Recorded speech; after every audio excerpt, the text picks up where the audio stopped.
Welcome to another edition of Against the Grain Sports Podcast, Uncut. And I'm your host, Jody Cohen, in the building. We joined today with my man, Jarrell, Solo on Sports Glenn, all the way from San Antonio, Texas, man. How you feeling, my guy?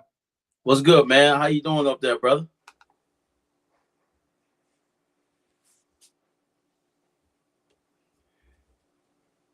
Yeah.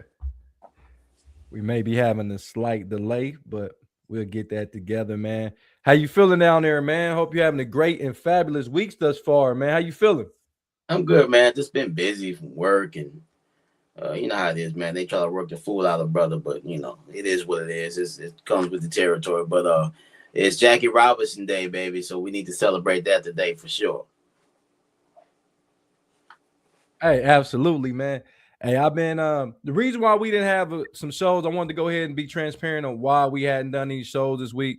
We got Kathy in the building. Said, okay, I'm here. The party can get started. Absolutely, Kathy in the building. But I was actually going to be get evaluated to be an organ donor, to more particular a kidney donor. So be to see if I could be a living donor. I went down to the UC hospital to be tested. I'll know in a couple weeks. It's for a friend of mine, Tommy Owens, to be a donor. But even if I'm not a match for that particular person, I just want to be a living donor for anybody that may need a kidney, man. That's what I was doing. So that's why I was behind on a lot of things. But that's a passion of mine to be able to do something to give the others so they can live their life and fulfill their life, man. So that's what I was doing. And that's why we did not have a show until today, man. So that's where I was at. So, hey, that's really admirable, man. I'm telling you, a lot of people wouldn't be thinking that's one of the most selfless things you can do. I mean, to actually give an organ to a friend or even a family member, man. A lot of people wouldn't do that. I admire you for that, brother. Hey, what's good? Joey Carr in the building. Joey Carr, man, we got some big things brewing. So me and him had a great conversation today. And there's going to be a little housekeeping in the next week or so, man. We're going to see a lot of things for the better change for Against the Grain Sports and ready to take it to the next level. Also, I just got off the phone with Faison Love, and he's going to actually be in Dayton, and we're going to do a live show with him on it. He's going to be here live. All right, that's what I'm talking about. So we're going to be here live. So with man, we got some great basketball. Man, I saw one of the best playing games, maybe the best playing game of all time. We'll talk about the Hornets winning in overtime over the Heat and some of the shenanigans that went on in that game for sure. Also, we're going to talk about the game where the Portland Trailblazers, man, with Coach Splinter at head coach, showing that they can play basketball and beat one of my teams that I like, the Phoenix Suns. So they're automatically in the playoffs. They will be facing the San Antonio Spurs. We're going to talk some NFL draft. We're going to talk about A.J. Brown. Will he be an Eagle this upcoming season? But so, man, let's get right into this as everybody joined. Last night, man, we had a fantastic game that went on last night. So yeah, talking about the playing game. The Hornets beat the Heat 127 to 126 in overtime. I know you said you're not a big fan of the playing game, but this game was entertaining from start to finish. Man, talk to me about what you saw in that game. You can even talk about some of the shenanigans by Melo Ball in that game, which was some BS with Bam Adebayo. But go ahead and talk to me on your perspective on this particular game. Well, he took Bam out in the second quarter of the game. So, I mean, Bam did score 83 points once this year. Not that he's going to score 83 last night, but he got kicked out. He got not tossed, but he got kind of tripped out of the game by Melo. After the game, Melo decides I'm gonna check on him, make sure he's okay. Well, he didn't. He got time to talk. He ain't out of the playoffs because your ass go around tripping people. All that being said, man, very entertaining basketball game. The 3-point shooting is a little too much for me. I think the Hornets might have damn near shot themselves out of this game by shooting too many threes, but that's the way they roll. They shoot a lot of threes. That's their game.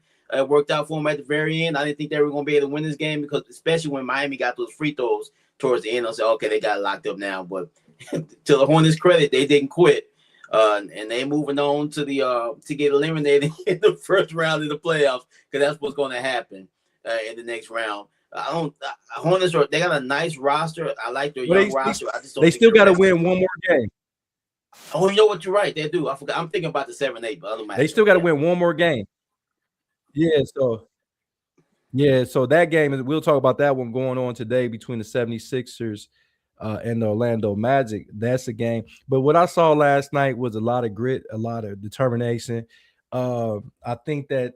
What the Charlotte Hornets showed was a lot of fight. They got a lot of young talent on that team. I think the Miles Bridges may be the oldest player in the rotation. He's 28 years of age. They got a lot of young guys. I saw a lot of resilience. I saw a lot of bad defense. I saw a lot of bad shot taking. I think the Hornets had shot before the overtime and shot 51 3-pointers, only hitting 16 at the time. And I'm like, at what point? That's not even a really good percentage of your shots, but it worked out in the end. The Heat, I think they missed him by going down the stretch. Their second best player behind, I believe, Tyler Hero. So I really think it was a good game. But what I was very confused, and it worked out for the better. But Con Knipple, who was up for the Rookie of the Year, hit the most 3-pointers in rookie history, and he was on the bench during a time where they needed a 3-point shot. Of course, Kobe White hit the 3-point shot to send it into overtime. What do you think about Con Knipple not being at least on the court during that time? Well, Jody, he had a terrible game. I do believe he only had 6 points yesterday. Maybe they think it's just not his night. They're going to put somebody else up there that has a better shot at actually hitting the shot, and it worked out for him because he just couldn't hit nothing last night, man. That's I hate to if your nephew's on here. I mean, sometimes those Duke players do that in the clutch. They forget how to win big games. He didn't show up in the clutch, and he let his team down. But he got one more opportunity in the next game to possibly help his team get to the playoffs.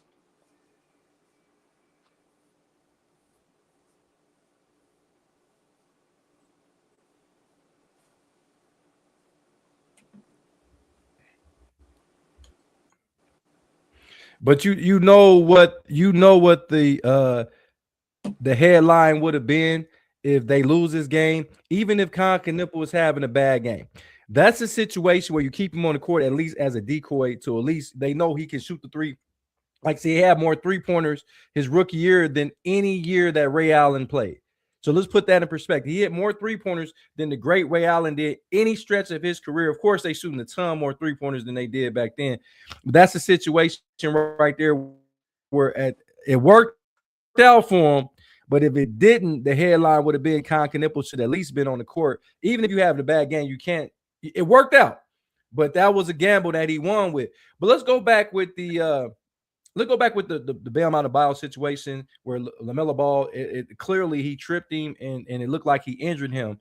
What do you think about that? So, like, what kind of stuff can be happening? Like, what should the commissioner? He always jumping in and changing the rule. What do you think about this particular rule? Some have changed. This is where replay should have came in at. Well, Jody, even if they would have replayed it, bro, it's not going to stop Bam from getting hurt. I mean, the play happens. Just like now, in the NFL, I hate to switch sports on you. In the NFL, when a quarterback goes to slide and they still hit him and knock him out, 15-yard penalty. Yeah, but the player is still he's out of the game. So now they're saying they're going to investigate LaMelo. They're going to talk to him. They're not going to do anything. They might try to give him a fine. It's not like they're going to make him sit out the next play-in game. It is what it is at this point. Maybe they said they're going to apologize to Miami. We missed that call, but even if they would have got the call correct, Jody, it might have been a technical foul, and they might have got a couple more points out of it. They probably end up losing the game anyway. But it is what it is. They just missed it, and Bam got hurt, and sorry for him. I just don't like that. I think it was a dirty play. I think it was a It Bush League was. play. And I know those guys are probably friends, but it was winner take all in this scenario. And I mean, this was the ultimate playoff atmosphere in this game. And you sit up here and your best, a guy that scored 83 points in one game is hurt. I don't care who you playing, that's going to hurt or affect you. Now you got guys that's playing minutes that probably didn't think they were going to be playing minutes. And I understand injuries can happen, but not at the hands of somebody because he got mad because he didn't get a foul call. Dude, that's what it was. He reached up because he didn't get a foul call and grabbed his leg and he fell. And ultimately, he missed, 2 quarters of play, and they ended up losing by 1 point. You don't think that Bam could have made up for 1 point, for one bucket? You know what I'm saying? So that's the discussion, because Miami was 5-0 in playing games, which is crazy. They haven't played that many playing games, but they were 5-0 in playing games until last night, man. So real quick, young Chris said Hornets, especially if they hot, they can give those teams, the Pistons and the Knicks, a run for their money in round one. Kathy said if it wasn't for people donating blood, I wouldn't be here. So we want to thank everybody with the Red Cross or people that donate plasma or blood, because they are definitely needed. And that's why I want to do my part when it comes to that. And young Chris said, and he had the rookie record for 3 points. He said also he was at the most threes in the league percentage-wise, to 43% from elite shooter for sure. So I think that it worked out. But if it was a situation where it didn't, I think that coach would have been on the hook, Coach Lee. I think he's done a fantastic job down there with Charlotte, man. But a great game nevertheless. But the Hornets still have one more game, and we'll get to that in a minute on who they will be facing. But let's go on with the other game that happened last night. I had to catch it later. I had to go back and rewatch the game because I fell asleep in the fourth quarter because it came on so late. But the Portland Trailblazers, a team that, when Coach Chauncey Billups got in trouble and he wasn't coaching the team, people were really questioning. Dame Lillard was not playing. He's supposed to be on the roster. They had a whole bunch of, quote unquote, according to NBA scouts, misfits on the team. And they go out and beat a Phoenix Sun team 114-110. What do you think about that? I didn't get to watch much of the game either, Jody, because this game just came on a little bit too late for my taste. But impressive. My son been telling me all year how good the Trailblazers were. If they're healthy, they've been playing some really good basketball. So for them to win the game, that game was on the road, pretty impressive. Phoenix, they're hot and cold sometimes. You got Booker, but sometimes he don't get enough help. They still got one more shot at it. Am I right? They still have one more game. Yeah, they still got one more, and they have to play the winner of the Clippers and Golden State Warriors, which we'll talk about. But Jody, the thing is, congratulations to Portland. Your door prize is you get Wemby in the first round. Good luck with that. Well, this is crazy because the kid that had 41 points last night, I remember our analyst Gerard McCain had talked about him like in the second month of the season. I'm like, who are you talking about? He said, man, this kid can really score the ball. And if you go back on the Against the Grain Sports, you can see some of those articles that he put up about him. And last night I was really able to focus in on him, and I'm like, this guy really can play. He's a foreign-born player, another one. So it's looking like we're about to have another foreign-born star on our hands. We don't know how good he could be, because he could be. We didn't know who the Joker was. So we don't know how good this guy could be, man. It's impressive, man. It's really impressive, man. So I think that my sons, I looked at their roster, and I think they can win against whatever team, whether it be the Warriors or the Clippers. It's going to be difficult. But Booker having 4 fouls in the third quarter, I think really affected how aggressive he could play. And Devin Booker has been the third leading scorer in the NBA for the last 6 weeks of the season. So only person he was behind was SGA and Luka Doncic when it came to scoring. And I told you, Devin Booker is a guy, he's an all-NBA player. He will probably make third team all-NBA this year. And the Phoenix Suns are 9 games better than they was with Kevin Durant on their roster. Man, what do you think about that, son? Well, Jody, honestly, would Phoenix benefit from winning this game, the next play-in game? Would that benefit the squad overall? Or would they better off losing that fucking game and getting into the lottery and get them another high draft pick? Possibly. Because we all know, just because you have a decent record and you barely miss the playoffs, that don't mean that you can't get number 1 pick. Because the Mavericks did it last year. They only missed. They went one play-in game. They lost the next one, and they should know they got the #1 pick. They shouldn't have had no business getting that. We all know the NBA does things from time to time, but maybe even if Phoenix wins, bro, they're gonna have to play Oklahoma City in the first round. We know what's gonna happen with that. I'm glad you said that because I was kind of confused, and hopefully somebody out here can help me. So if you make the play-in game, is that quote unquote a playoff appearance? Because it is a think about it, it is a postseason game. It's not a regular season game. It's a postseason game, and the postseason is normally called the playoffs, even though it's the play-in. So what do you, I think if that's the case, none of those teams that get in the play-in should get an opportunity to get a lottery pick. I think you should. Wow. I don't think you should. What do you think about that? Well, if we do that, Jody, we're gonna get more tanking. You think they tanking now? If they're gonna tell you, hey, if you're the 10 seed, you can't be in the lottery. The teams don't even want the 10 spot. Then we already got an issue with tanking. That's gonna make it worse. But the thing about it, they already made it where there's no more tanking anyway, because they're gonna make them do a play-in series after. Remember, they said the new rule next year is gonna be that they got to play to get the #1 seed. So you're gonna actually have to go out there and win. You're gonna have to win to get the #1 seed. Did you see that? So I don't know how that's going to go. I heard that one. Yeah, you ain't hear about that? It's going to be in. It's a new rule next year. They're going to have it where you got to play. I don't know if you got to play and win it to get the #1 seed. But this is the thing. Like I said, I was thinking about like we talk about postseason appearances and playing games and such.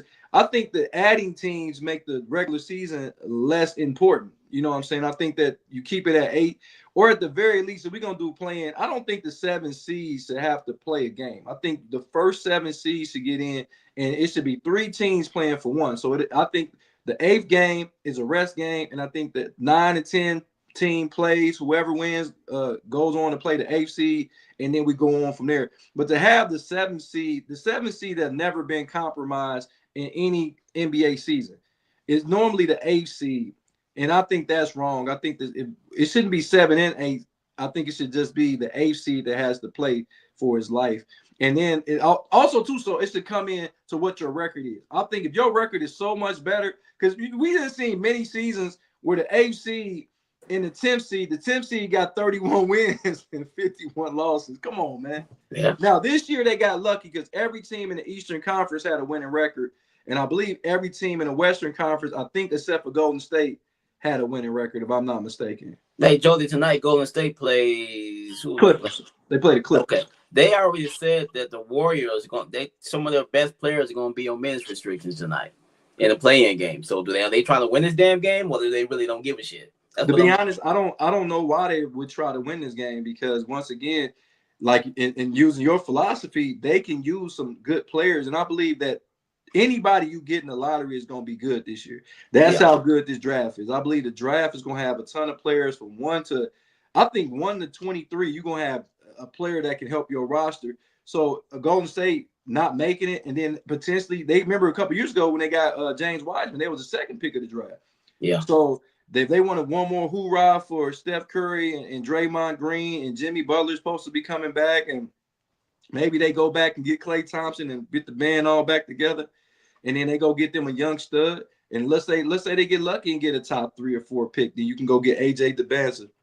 Yeah. Just imagine him on that roster. And you put Jimmy Butler at the 2, you put him at the 3, you got Steph at the 1.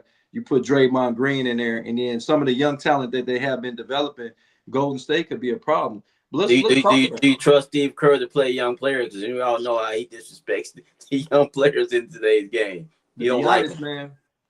I don't trust him. I don't trust him to develop, because he had one of the better young players in Jordan Poole, and he tricked that off.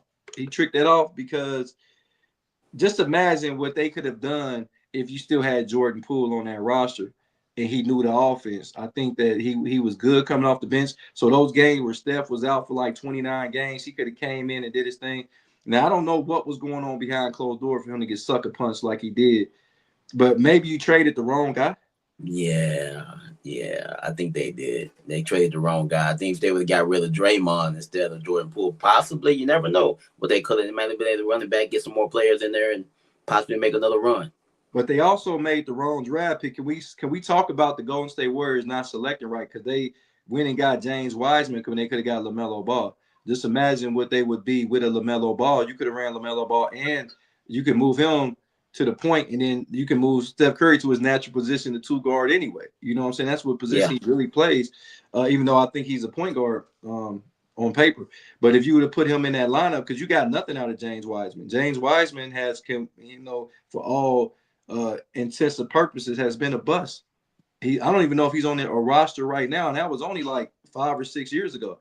So for all intents and purposes, James Wiseman didn't help anybody. I know he had some leg injuries or whatnot, but he wasn't good when he was healthy. No, he wasn't. I mean, LaMelo Ball on the Warriors, I don't know if that would have fit. Steve Kerr wasn't going to be able to control this brother. This brother, after the game yesterday, he's smacking the mascot. He's doing all kind of crazy shit. So I don't know if he would have fit that the Steve Kerr type of way of playing basketball. I don't know if he would have fit that. It's been interesting, though. I think that he would have. And the reason why I say I think that he would have, because this is a prime example of being around winners. He is like the leader of that team. And to be honest, there's only like 2 or 3 players that have a longer tenure with the Hornets than him. So he's like the senior guy. I think Mikal Bridges. I mean, I'm sorry. What's my man? Not Bridges. Mikal. Yeah, is it Bridges? No. What's that brother last name? I don't think Bridges. The one that lefty. It ain't Bridges, because Bridges played for the Knicks. What's that brother name? It's Miguel. It'll come to me. Yeah, I can't even believe I can't remember that. I do apologize, but I think he's the kid out of Michigan State. He's 28, so he's probably the one that been there the longest. And you got to think, Melo Ball been there for 5, 6 years now. So he gets that off, and he's the one that's setting the tempo. If he's with a Golden State Warrior team, they got a Draymond Green, they got a Steph Curry. They're going to show him, and at the time, I think they still had Klay Thompson. So they're going to show them how to be a professional and not play so much. And I think he could have fit in, because you could, like I said, you could have moved Steph Curry to the 2, you could have moved Klay Thompson to the 3, and you could have had Melo Ball, who likes to shoot a lot of 3-pointers. He would have fit right in with that roster. Miles Bridges, Jody. Miles Bridges. I do apologize. We're at halfway, right? Yeah. Miles Bridges. I do apologize. But yeah, let's talk about the games tonight. Actually, the game is happening right now. We got a playing game in the Eastern Conference between the Orlando Magic having to go on a roll to the Philadelphia 76ers. But in this matchup, Joel Embiid will not play tonight. Talk to me about this game. Who wins it? So the loser of this game is still alive. Am I right? Yes. Okay. I'm gonna go Orlando Magic. They need some good news. That they blew at the end of the season. They shouldn't even be in this damn extra tournament. If they won that game against the Boston Celtics, they're just talking them trading their superstar, firing the coach. They need some good vibes. I got them winning tonight. I think Orlando gets a big win over Philly, and Philly gonna have to struggle to get into the playoffs after this. No, you do know, even if they would have won that game against Boston Celtics G League team, they just would have had home court. They still wouldn't have made it to the 6th seed. They would have had home court, and they had to go to Philadelphia. But this is the crazy thing, man. I got Philly in this game winning. The reason why I got Philly in this game. Don't say it. What? You finna say Paul George, ain't you? Playoff P. They got playoff P in the building. No, but Maxey will be at full strength. And Maxey, before his injuries, he was one of the top 10 scorers in the NBA. And Embiid not playing, that means that Drummond is going to get an opportunity, who is a killer on the boards. Yeah, he can't shoot a free throw to save his life. But I think Drummond is a guy that gets you extra possessions. He's going to get you a lot of offensive rebounds, so that's going to give more opportunity for a playoff P. I mean, Paul George. And you're going to get Maxey an opportunity. And you can't forget about the kid, VJ Hanscom, who will be on the all-rookie first team. But I like the 76ers. But you think the Magic? Yeah, I think the Magic get them a win tonight. This is my thing with the Magic. The Magic just I talked about, remember a year ago, I thought that the Magic was going to be right now.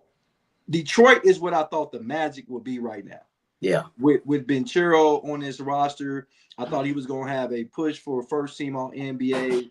I don't see it. I think he has plateaued at a sense. Not saying he's not good. Not saying he's not an all-star. But I thought at this point in time, we'll be talking about Ventura in the same breath as Anthony Edwards and guys of that ilk. And we're not. We talking about this guy as a, an all-star that, filling the bottom of the all-star rosters. And I think that in this situation, man, I think he's plateaued. What do you think about his game right now? There's been a lot of talk of that. My son was telling me the same thing. He thinks that they should possibly try to trade this guy. I don't know what you're going to get for him. I mean, he's a very good, like you said, Joe, he's a very good player. I just think he just needs a little bit more help there. He does have a nice running back on their starting 5 roster. No, they do have a dude that plays running back that's really damn good. I don't know how many yards he averages per carry, but he's good. But I don't think that's enough. I think he needs some more help. Maybe he's just not a clear-cut number 1 guy. Maybe he needs another number 1 running mate to get him where he needs to be. You talking about the short arm of the law? Yeah. Desmond Bain, man, that dude's arms, he looked like he got midget arms though. Like, I'm sorry for all the. I'm just joking, man. But the guy could really shoot the ball. And I thought, like I said, he was averaging 20 points a game with Memphis. But I just think that this team is missing something. I think Ventura is a number 2, which I thought he was going to develop into a number 1. I think they still need a superstar. And like Cade Cunningham became that superstar, that's what I thought Ventura was going to be. That superstar, that clear-cut, potentially MVP, and he's just not that. But not saying he's not a really good player. He's just not that. And I think a lot of times we hang on to good games he might have had. Like, well, he played good this game. Okay, well, who gives a fuck? Like, can you play good consistently? That's what superstars do. Superstars gonna have an off night. But when they have an off night, okay, you might shoot 4 for 15.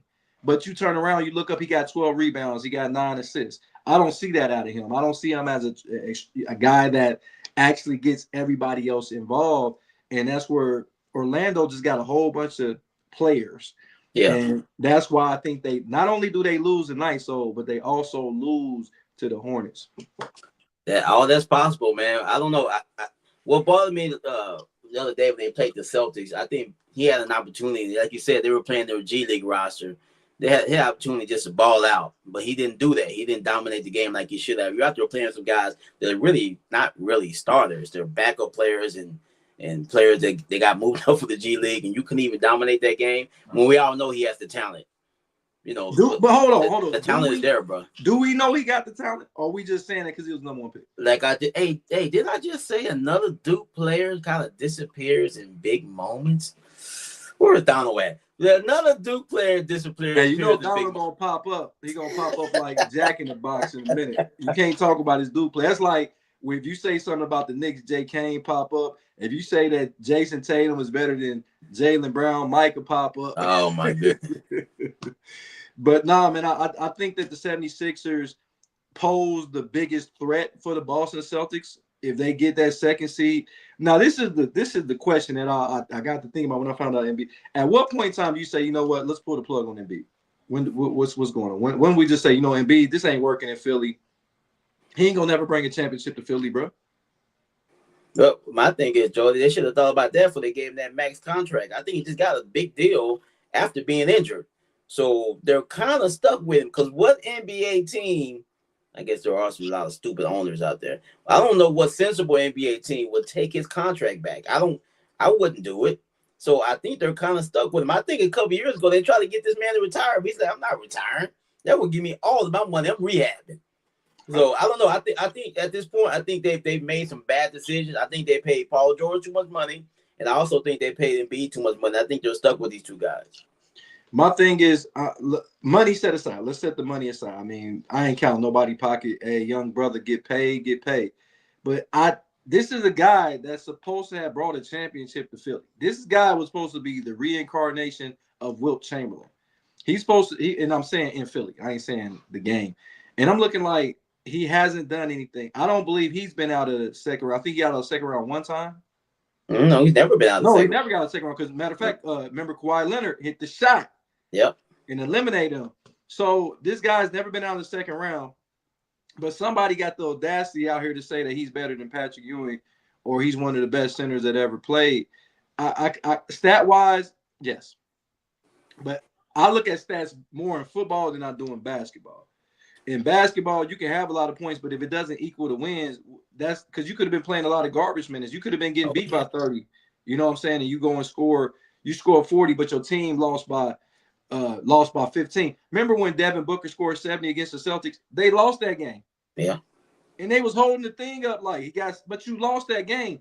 So I look at Embiid as a player. He probably needs to go on a team where he can have a career like Shaq did at the end when he went to the Miami Heat, where he was the second best player on the team.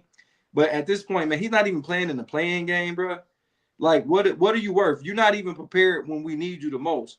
So I look at it as Embiid, like, let's pull the plug on Embiid and with the 76ers at least, because it ain't working. So it ain't working. No, and Jody, he's only getting older. He's not going to get better. His knees aren't going to get better the older you get.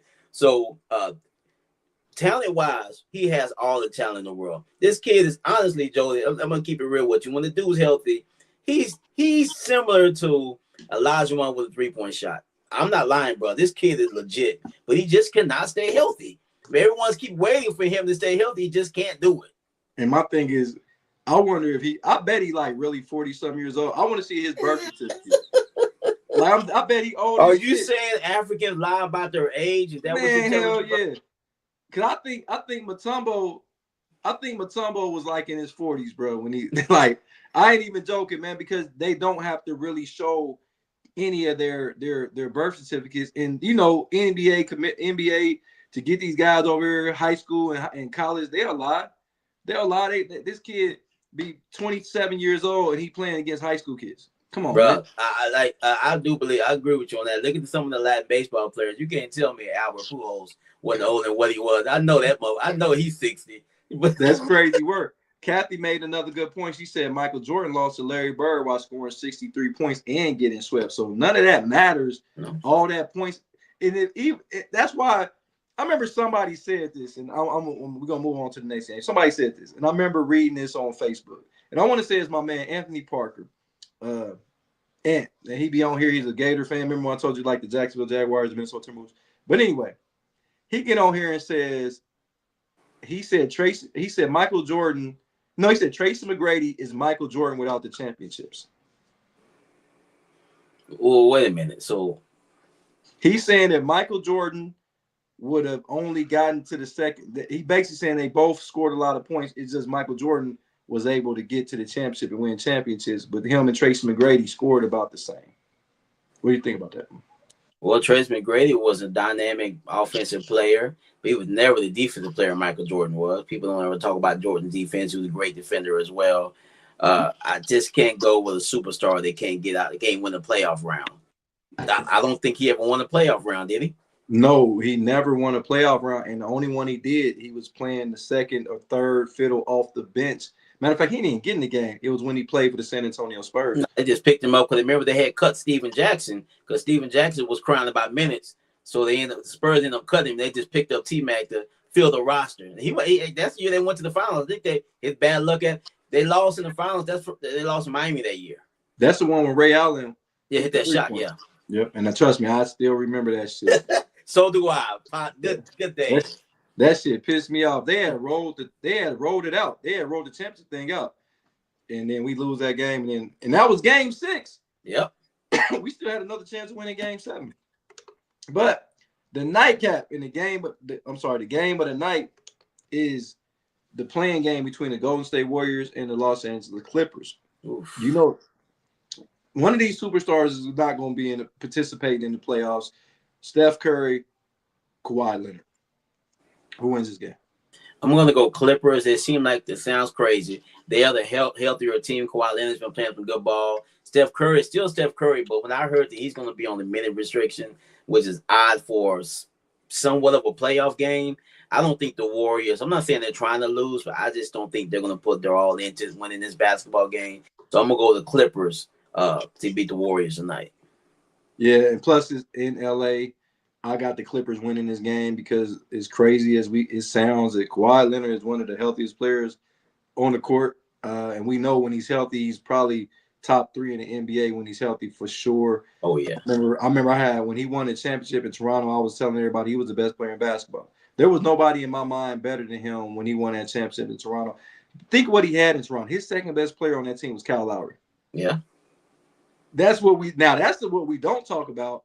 His second best player was Kyle Lowry. And a lot of people are like, well, they beat Golden State and Kevin Durant. Okay, let's say Kevin Durant off that team. That's still a 72-win team, 73-win team without Kevin Durant. And Klay Thompson didn't get hurt till game 5. They was already down 3-1. So I know, like, people, what I see a lot, man, is a lot of people like to give excuses of why the player that they like or the team that they like doesn't perform. Sometimes you're just not better than the other team, and that's what's going to happen tonight. The Clippers are just going to be better than the Golden State Warriors. I don't think the minutes restriction is going to come into play. I just think the Clippers are going to be better. Now, I was the one that told y'all about the Clippers as well. I said the Clippers, when they were 15 games under 500, I said, don't worry, they'll still make the playoff. Everybody on this show looked at me like, Jody, what are you talking about? I think they still make the playoff, just like I said about the Phoenix Suns. I think the Phoenix Suns, but now both of them can't make it then. Because No. Phoenix got to beat, because I think the Clippers going to win, and then I think the Clippers going to beat the Suns. Hey, it's okay to be half right. You still got half of it right. But yeah, man, I think that this minutes restriction for Steph Curry is a joke. Why even bring him back if you're not going to even play him? What else he going to have to do if he lose? Like, you got the whole offseason to get healthy. We know Steph is 37. And that goes to another question that I got. I mean, we got all our aging superstars. We got LeBron, of course. We got Steph Curry. We got KD. We got James Harden. All these guys, Kawhi Leonard, Kyrie Irving when he comes back. All these guys are in the mid to late 30s, man. Jimmy Butler. What's going to happen if it's a mad exodus of all these star players going on at kind of like at the same time? The NBA markets their players better than any sports league in the world. The NFL markets teams, but the NBA they market players. So they'll be just fine, man. We go through this cycle every so many years, but we got Wemby. He's going to be a mega star. They got Cooper Flag. He's going to be a superstar, and there's going to be, I would say, 2 to 3 really, really good players in this draft for sure. So I think the future will be bright for the NBA. I think they'll be just fine, man. These players. They got superstars coming out of the ears in the NBA, so I don't think it's going to be an issue once LeBron and some of the other guys hang it up. I mean, we definitely going to see. I'm not too excited about where the lead is going to go because we spent the last 7 or 8 years comparing LeBron James and Michael Jordan, and we missed a lot of LeBron's greatness because we're trying to show that Michael Jordan was better than LeBron. And that's the thing that bothers me so much. And we try to compare it. Michael Jordan didn't never get compared to anybody. It was like Michael Jordan, even though he patterned his game after Dr. J, but Dr. J was never threatening to be the GOAT over Michael Jordan.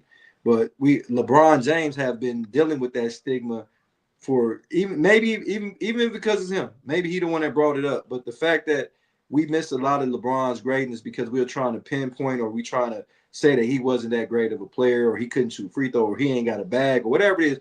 So I think we missed at least 8 years of his career because of that. What do you think about this, though? I agree, Jody. I blame the social media age for what's going on with the comparison. You got all these want to be great podcasts, not nowhere close to what we do, but they go on there and they spend their whole, and you got to think about guys like Skip Bayless and Stephen A. Smith, some of these big names. They spend their whole career comparing LeBron to Michael Jordan, and their games are not even similar. They're both great all-time players, but they don't play basketball the same.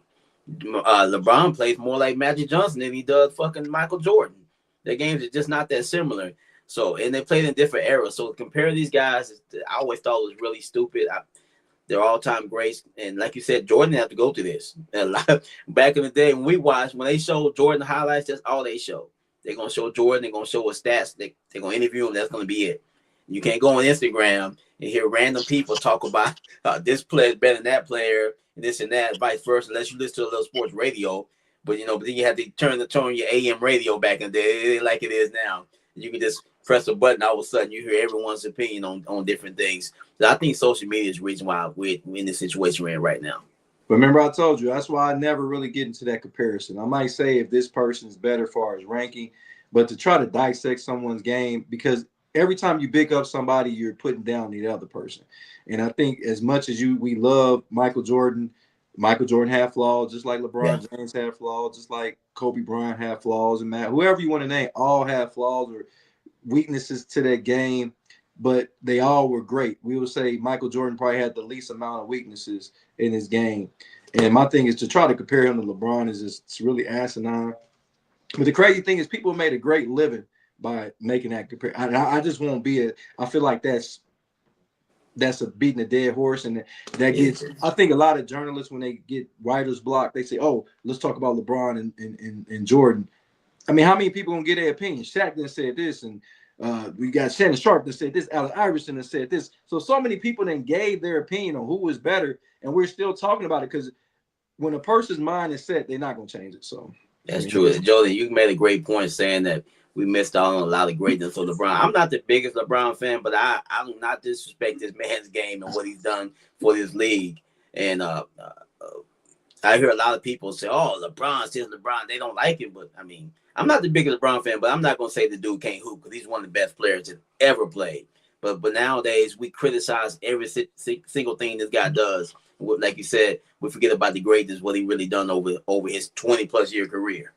Yeah, and once again, you say this, and a lot of people on this podcast said this is the only sport that they do this in. It's only the NBA. You don't hear old heads in football disrespecting the younger people. The younger people ain't disrespecting the old.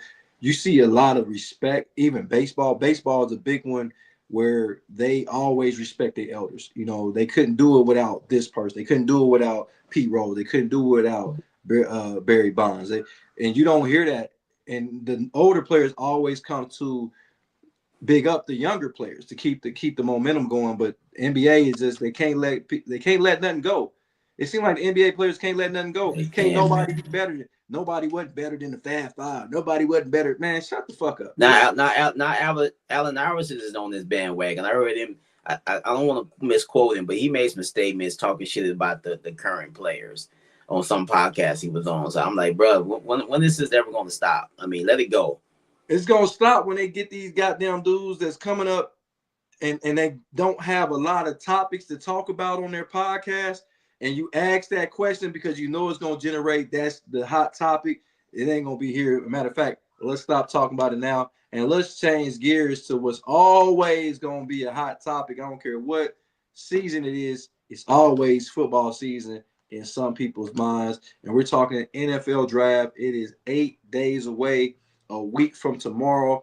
It's going to be a lot of guys that going to their biggest job interviews of their career. It's a lot of guys' life is going to change completely, but not as much as it would because they got NIL money. So a lot of these number one picks are already sitting on millions, but it's going to change the lives of a lot of guys at the back end of the draft that got to really work their tail off to get to the NFL, which is their dream for most case. And once again, man, we talk about positions. We talked about quarterbacks. The running back position is really not that deep, so to speak. Pause. Pause. But let's talk about the cornerback position on the defensive side of the ball, and the kid McCoy from Tennessee. He's a guy that didn't play in a lot of games, but when he did play, he was the closest thing to a lockdown corner. Him or the kid from LSU, Mansell, I believe his name. What do you think about McCoy, and will he be the first cornerback off the board? I think his injuries might drop him down. I think the LSU corner is probably going to go before him, Jody. But you're right, man. That guy, he's really good, but the injuries. I think he tore his ACL, if I'm not mistaken. Yeah, he did. He only played a handful of games this past season. I still think he's going to be a first-round pick, just probably lower in the first round. I don't know where your second team drafts the Kansas City Chiefs. I know you're a closet Chiefs fan, but they need cornerback help. I know everyone's trying to get them wide receivers and all that other shit. They lost both their 2 or 3 of their cornerbacks in free agency, and they traded one of them or whatever. So they're gonna need to get cornerback help. So I can see possibly him going to the Kansas City Chiefs. Okay. We got Andrew mic'd up in the building. He said 100 power to the people. Kathy said I kind of like Sonny Styles. Sonny Styles has really upped his draft stock because before the combine, a lot of people didn't pay attention to Sonny Styles at Ohio State because he was overshadowed by Caleb Downs, of course, Arvell Reese, that offense. So you really didn't look at Sonny Styles, and now he's potentially going to go in the top 10, maybe to your Commanders. But I think McCoy, you're right. I think they're going to do a run on corner. It's going to be McCoy and Masu. Masu is going to be I believe I'm saying his name right, for LSU. I believe he's going to be the first corner. And then I think McCoy. And then after that, I don't think you're going to have a cornerback selected until later in the first round. But I think those guys are going to go relatively early in this draft because you can't go wrong with a lockdown corner in the NFL. Look at the teams that got lockdown corners: Patrick Surtain Jr., Sauce Gardner when he's healthy. You're looking at Denzel Ward. You're looking at Derek Stingley Jr., Witherspoon from the Seattle Seahawks, Jalen Johnson from the Bears. The list goes on for shutdown corners. You can't forget about Cooper Najee and Mitchell with the Eagles. Yeah. It's a lot of great cornerbacks in the NFL, so you don't want to pass up on that. And the corner, just like the cornerbacks get help from the defensive line, the defensive line get help from the cornerbacks as well. So I think that those two have to go hand in hand. But since Sonny Styles was brought up, let's talk about the linebacker position. Let's talk about one of the best middle linebackers in this draft. And we're talking Sonny Styles. What do you think Sonny Styles? What is his ceiling and what's his floor? You know what? You know more than me because you're an Ohio State fan. What I think they're not saying about this kid, I think he can be an elite level pass rusher. Now he didn't do a lot of that in college because Ohio State had plenty of them. They had him playing middle linebacker. But I think he can come off the edge and possibly get 8 to 10 sacks as a rookie. Depends on where he goes. And honestly, I can see this kid possibly going to maybe the Giants. I think the Giants have the 5th pick. I don't think he get past 5. I would say Giants with number 5 pick. Good observation. I never even thought about him being an edge rusher. The reason why is because when he first came onto the Ohio State campus, they had him listed as safety. And they knew right away, like, this kid is not a safety. This guy is a guy that's around the ball. He makes plays. I never thought about him as being an edge rusher because really Ohio State, even that Arvell Reese wasn't an elite. To me, he wasn't an elite pass rusher either. I think that he ended up getting a few sacks. Like I tell everybody, Arvell Reese did not have a sack the last, I think, 7 or 8 games of the season. He had majority. He only had 6.5 sacks, and they were all early on. So that means some of the key games against Indiana, of course, against the Miami Hurricanes, he did not get a sack, and that's what we needed most. Not saying he didn't impact the game in other ways because he was a short tackler.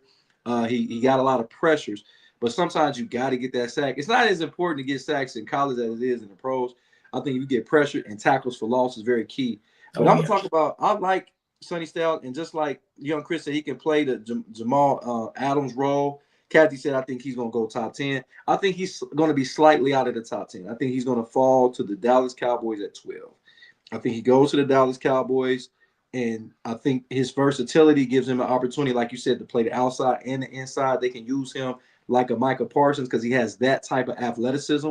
And I think that he falls to 12 unless Dallas uses that second first-round pick and they move up if they see something that they like. But I can definitely see Styles being a Cowboy, which this would be the best middle linebacker they had since Vanderwerst.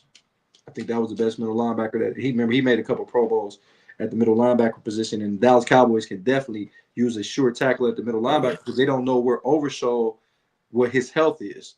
You know, I think he has a lot of talent. He's a Texas Longhorn. And he had a lot of talent, but his injuries became an issue. And I think that Sonny Styles he's one of those guys can start day one.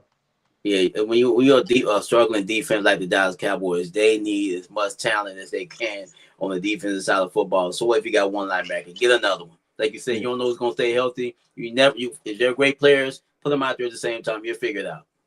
I'm going to tell you another guy that I was a big fan of, and he's a Longhorn. He's a Texas Longhorn. And I love Anthony Hill Jr. I think I've been harping on him for about 2 years. I thought for him, a lot of people saying he's going to be a second or third rounder. Whoever gets him at that pick is going to get an absolute steal. This guy is a stud. He's a short tackle. He was a playmaker. This guy got interceptions. He got a lot of tackles for losses with your Longhorns. He made plays down there. What do you think about a guy like Anthony Hill Jr.? If you can get him in the third round, what kind of impact can he make? Like you said, he's a solid football player. I mean, Sonny Styles just jumps off the page though with athleticism and all that other stuff. But this guy is just a good football player. That's why he doesn't stand out. That's the reason why you're saying second and maybe third round. You're gonna get yourself a steal. Not saying Sonny Styles is not really good also, but I think they're looking at Sonny Styles and, man, this guy can play 2 or 3 different positions. I only need one, but you can play 2 or 3 different positions and possibly affect the football team. And we can put him at linebacker. We can put him at defensive end. Maybe he can play a little bit of safety, like you were saying, Jody. We can put him a little everywhere because he's so athletic. But the kid from Texas, he's just a linebacker. You know, they disrespect that position in the league. That's another one that gets disrespected from time to time. It's like if you're not a defensive end or corner, you don't get a lot of money. It's like they don't want to pay him as much money as some of the other positions do. But if you got a good linebacker, and I think he's going to be a steal for a team. I really think he would be the most prolific linebacker later on in the draft that we might have seen at some time. I think he has the Bobby Wagner effect. Remember, Bobby Wagner was a later round pick out of Utah State. Another one that come to mind is your guy over with the 49ers. I lost my train of thought again. I don't know what's going on there. He got hurt towards the end of the year, 49er middle linebacker. They say he's the best. Fred Warner. Fred Warner is another guy that came from a small school. I think he went to Utah State. If I'm not mistaken, he went to Utah State as well. So I think that's what kind of comparison I would say would be Anthony Hill, because even though he's coming from a bigger university, I just think that he got lost in the sauce because y'all had Simmons and y'all had all those great defensive players. And then Texas defense overall was a great collective unit. So you didn't need just one player. And I think that Anthony Hill is going to show when he gets to that next level that he can play the game of football. And whoever get him going to get a stud at the linebacker position. Oh, yeah. Kathy said rumors has it that Dallas is talking to Cleveland about the 6th pick. He said, don't be shocked that Cleveland Brown trade that pick. I wouldn't mind trading that pick, especially if you want to give us multiple first-round picks. And we still got a 24 pick. The rumor is you guys are going to trade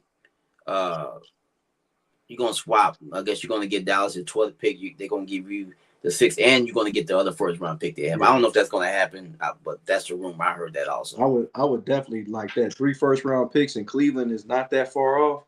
But let's talk about this is what I hate when this happens in a draft.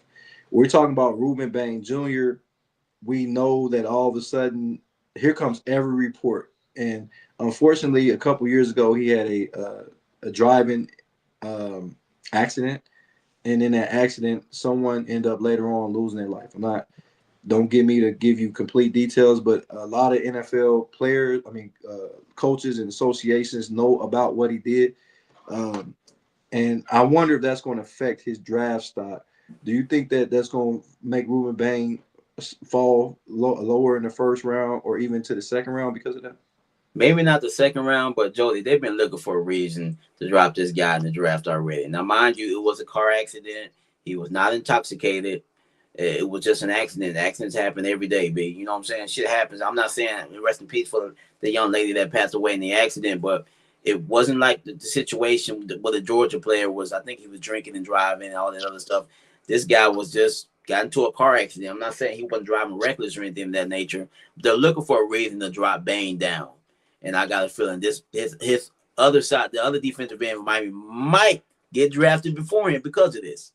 You talking about Mesidor? Me personally, I think Mesidor is better than Bain. That's regardless of what's going on off the field. But this is stuff that bothers me. If he had this incident happen over 2 years ago, and it's such a problem, why was he playing at the University of Miami then? If it was such a problem, why do we all of a sudden sweep it under the rug? And now that he gets to because I never heard of this story. Me either. Until a couple weeks ago. So now all of a sudden is the draft process and you want to bring this up. And I'm pretty sure everybody in the Miami Hurricane organization knew about it, especially with him being one of the standout players for that team.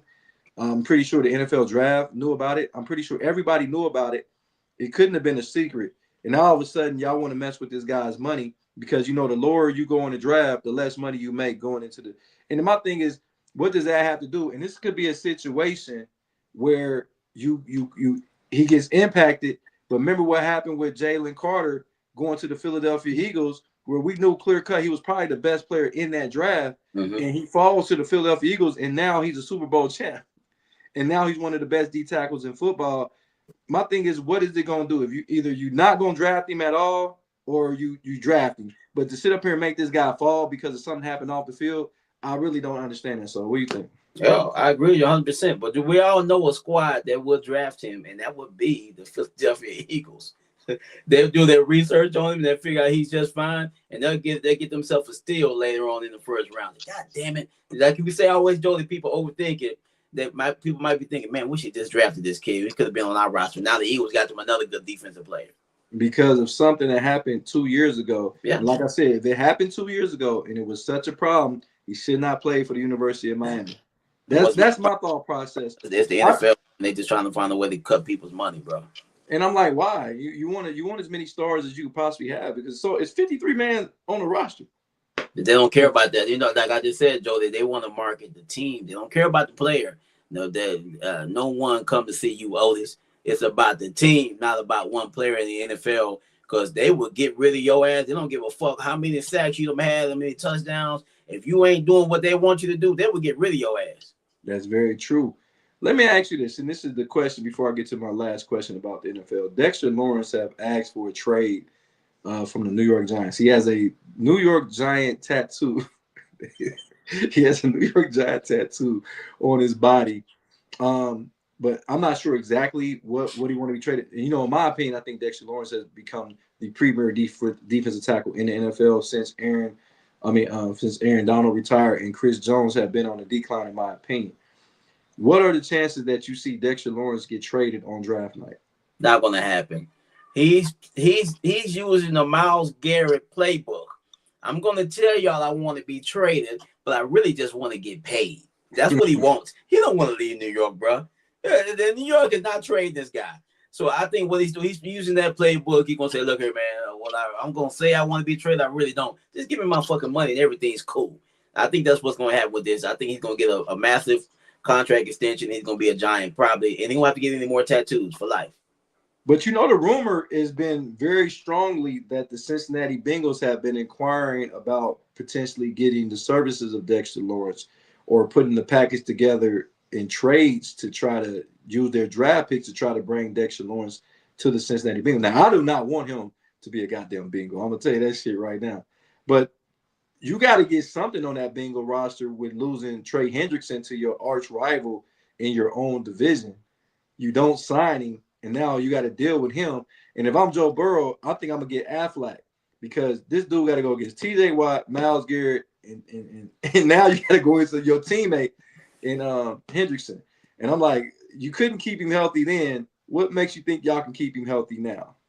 So as much as y'all want to bring Dexter Lawrence into the fold, how about trying to get some offensive linemen that can actually block for Joe Burrow so y'all can stop doing 3-step drops and maybe y'all can throw the ball deep again to Jamar Chase instead of having all those underneath routes for him. But that's been the rumor that he might get traded on draft night to the Cincinnati Bengals. Well, you think it's going to happen? Nah. I think that you're right. I think Dexter Lawrence, you've been spot on as you normally are by saying that he's pulling the Myles Garrett. He like, shit, man, fuck that. Pay me, nigga. I need to get paid. Pay me my money. We good. And now they got a new head coach in place. And you want to make friends when you come to a new organization because you need your best players being your top applicants, your top guys in the locker room. And Dexter Lawrence is the best defensive player on the Giant team, even though they are playing with Brandon Burns. We know how good he is, and we know they got the young kid in Carter. But the best player maybe potentially on that team is Dexter Lawrence. Matter of fact, he is the best player on that team. So that's just like with Myles Garrett, who's the best player on the Cleveland Brown team. Dexter Lawrence is the best player on the New York Giants team. No disrespect to Malik Neighbors, but you're not on the level of Dexter Lawrence as of yet. No. So I think that you pay him. He's the number one player. People are going to listen to him. That defense is really, really good, and I think Harbaugh is going to get the most out of that defense. That's why I think the Giants need to go get a Caleb Downs with that pick to solidify that secondary so Dexter Lawrence can go to work and Brian Burns can get after the quarterback. And now another person that may get traded off that team is Thibodeau. I can see Thibodeau getting traded before Dexter Lawrence. What do you think about that? I can agree with that, Jody. Sometimes the player is just extra. You're like, yeah, dog, you still here, but we got other players that can do what you do. We can get rid of you. I think he's that guy. He's going to be the odd man out in this situation. I think they're going to vote him off the island. He's going to be playing somewhere else next year. I don't think he's going to be a Giant. He's the one that might get traded on draft day. He might get traded, but it's crazy because I wonder if Abdul Carter has Pornhub saved on his favorites on his phone. Because I'm still like, how are you watching porn with a room full of men? I don't get it. Just like Dave Chappelle said, his wife thought it was weird for him to go to the strip club by himself. He said, "We going to go with my buddies. Hey, let's go to a strip club together and get our dicks hard together. That's what we'll do." Like, no, that's weird too. And Kathy says she can see that happening, just like you said, that Thibodeau may get traded on draft day. But think about him, with him being a first-round draft pick, I don't think you get more than a 4th or 5th rounder in return. Now, can we talk about that before we get to that next one? When we talk about Why is it that you can have an elite type of player, but people only want to give you a second or third draft pick for that player? Why is that? Well, it's kind of like, okay, if he's that good, why are you getting rid of him? So the team like, well, maybe he's just not that good. So I'm gonna lowball your ass. You trying to trade him? I'm going, okay. Well, how about the 5th round? Come on, give me. You end up selling on the 3rd or 4th round, and maybe a lower round pick the next round. I think the teams will look at it like, okay, we got him on the ropes. They trying to get rid of this guy, so I'm gonna lowball him. I think that's part of the negotiations. I agree with that, but it's really flabbergasting to me because if you have a guy of this potential, you're going to trade that player to try to find the same player that you traded. You probably heard me say that many times. So I don't understand that. Let's say you trade Dexter Lawrence, and then you're gonna go in the draft and draft a D tackle. Like, what sense does that make? You already got a proven commodity, and knowing that he's an elite run stopper, he's probably one of the best run stoppers in football. And he's a very good he reminds me a lot of Warren Sapp. Yeah. He's a very good run stopper, but he also is a guy that can get to the quarterback. Because remember, before he got hurt, he had 9.5 sacks before he got hurt last year. And I thought he was going to be remember I said I thought he was going to be the defensive player of the year before he got hurt. And of course, Myles Garrett was Myles Garrett. But the thing that I'm saying is I don't like that. I don't like people trading a proven commodity. And Chris is crazy. He said Lamar Odom was doing the same thing. Well, listen, I don't know what it is with you watching porn with a whole bunch of men around. I can't get jiggy. Yeah, that's crazy, bro. I don't get it. Hey, Jody, honestly, man, I think the NFL and money is such an issue in the NFL because of the salary cap and other things. I think that these teams are trying to reset the clock real quick. Okay, this guy's gonna cost me a lot of money, but if I just trade him, I can draft another player that's on a rookie deal, and maybe I'll save some money. It don't always work out, but I think that's how a lot of teams think. Now, speaking of trade, this could be a blockbuster trade waiting to happen. And we're talking about Philadelphia Eagles wide receiver A.J. Brown has been rumored to be traded before June the 1st. I don't know what the significance of June the 1st. I don't know if that's a new league year. I'm not sure if they're going to have to pay a lot of money if they keep him on the roster. But A.J. Brown, we know, has been disgruntled for about a year and a half now. Even though he's had a 1,000-yard season, every season he's been with the Eagles, all of a sudden he's not happy, even after winning the Super Bowl just 2 years removed from the Super Bowl.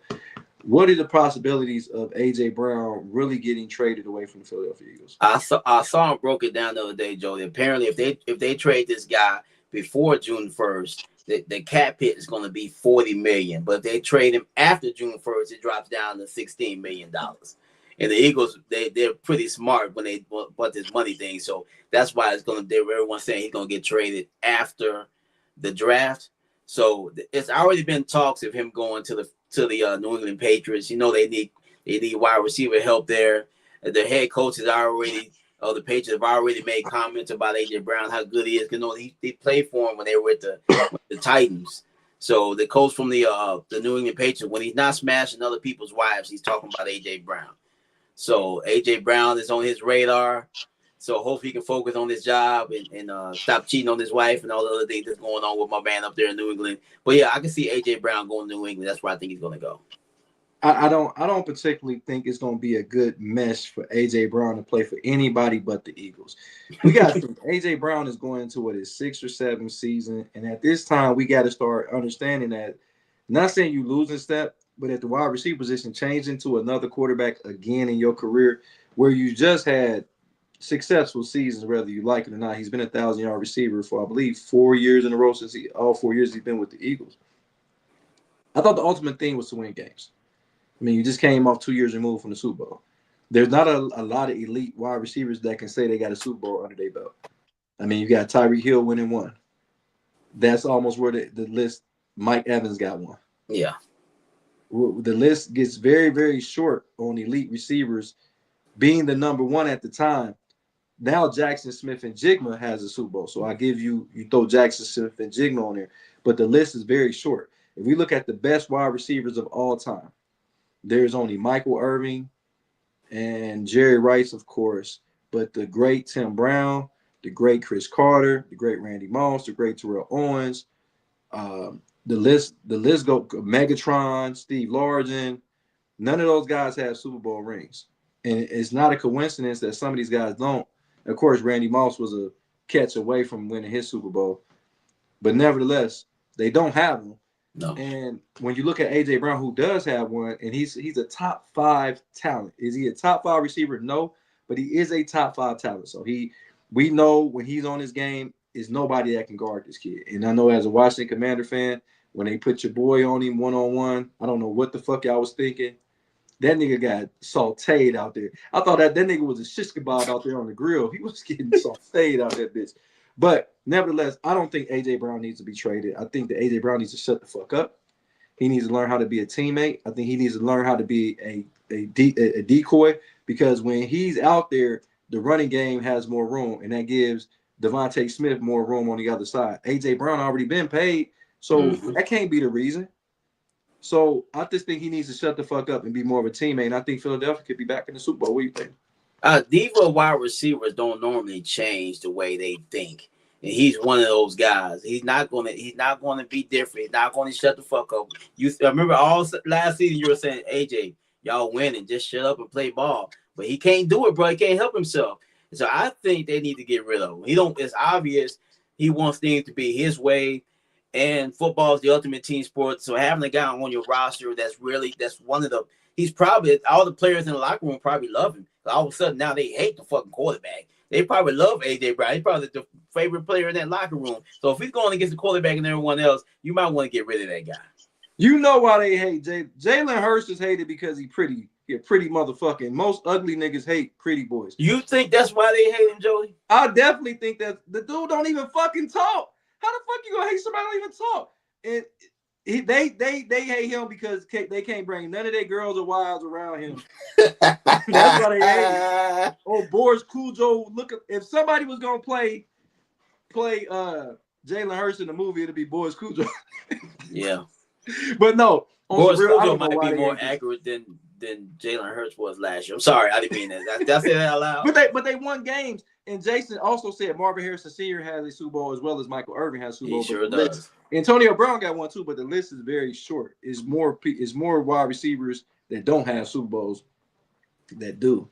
But I think he needs to be an Eagle, man. I'm gonna be honest with you. He needs to be an Eagle. He just need to be quiet, because when he was playing and he was a decoy, go look at the games where he was a decoy and didn't catch a lot of passes. Saquon Barkley got off, and when Saquon Barkley gets off, they win game. But if you go look at the games that AJ Brown had 10 catches, they lost. Come on, man. The math ain't math, and if you ain't looking at it from that perspective, it's so many selfish players. And I'm not saying I don't know AJ Brown personally. I just know he's talented, and if he's quiet, I think they can win another Super Bowl. So what's more important, you winning a Super Bowl or you getting 120 catches on the season? Which one? So what? Like you said, we don't know him personally. His mentality might be, I already got me a fucking Super Bowl. I want my catches now. Maybe that's his mentality. Maybe he's thinking, I got the Super Bowl. Now I want as many catches as I can get. I mean, the piling on the sidelines, they're watching everything you do. You get into arguments with your head coach. I get it. I don't like the Eagles coach either. I understand why he wants to argue with that guy. He's got that I want to punch you face about it. Like you want to punch him in the face. Something about that guy. I don't know. I guess you got to be an Eagles fan to like him. But I don't think AJ Brown, what they say, a tiger don't change his stripes. I don't see him changing, brother. This the type of brother he is. He gonna always talk shit, no matter he's playing dominoes with you, whether he's on the football field, whatever he's doing, he gonna talk shit, and he ain't gonna never change. Either Eagles deal with that bullshit, or they trade him. This is my perspective on what you just said. It's a lot of times dudes get that off because there ain't nobody on the roster that's gonna check him. Terrell Owens didn't talk that shit in San Francisco till Jerry Rice moved on to the Oakland Raiders. Now all of a sudden he calling the quarterback. You know what he called him. I don't want to say it on the show. But he called Jeff Garcia. Can't really say that. You get canceled.